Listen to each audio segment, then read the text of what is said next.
Iran हमारा बहुत बड़ा पड़ोसी मुल्क है। हमारा इतना बड़ा उनसे बॉर्डर मिलता है और हमारे उनसे कई किस्म के तारीख़ी रिलेशन हैं। दूसरी तरफ अमेरिका दुनिया की सबसे बड़ी इकनॉमिक पावर है तो पाकिस्तान का इस खित्ते में पहले ही हमारा इकनॉमिक सूरत हाल जो है वो इतनी अच्छी नहीं है, तो हमारी तो ख्वाहिश यही है कि इनका कोई ना कोई मसले का एमिकेबल हल निकले और हमारे ऊपर इसके कम से कम इम्पेक्ट हों।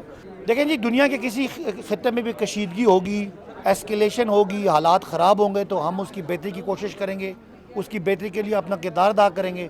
ईरान जो हमारा बॉर्डर जिससे मिलता है, अगर कोई ऐसी वहाँ पे टेंशन की सूरत हाल होती है उसका असर पाकिस्तान में भी आएगा। लिहाजा पाकिस्तान अपना किरदार अदा करता रहेगा कि यहाँ पे जो कशीदगी है वो कम हो और कोई लड़ाई, कोई जंग ऐसी ना हो। देखिए, इस हवाले से हम बहुत संजीदा हैं। हम समझते हैं कि अमन इस खित्ते में हो, पाकिस्तान में अमन आए और जो तजर्बात माजी में हुए हैं उनको न दोहराया जाए। लिहाजा हमें अमन के लिए किरदार अदा करना चाहिए। तो ये बड़े ज़्यादा एस्केलेट हो गए हैं और बड़ा इस वक्त मामलात जो हैं वो इसी की वजह से आपने देखा कि ऑयल प्राइसेस बढ़ गई, हमारी इकानमी पे काफ़ी इसका इम्पेक्ट आ रहा है।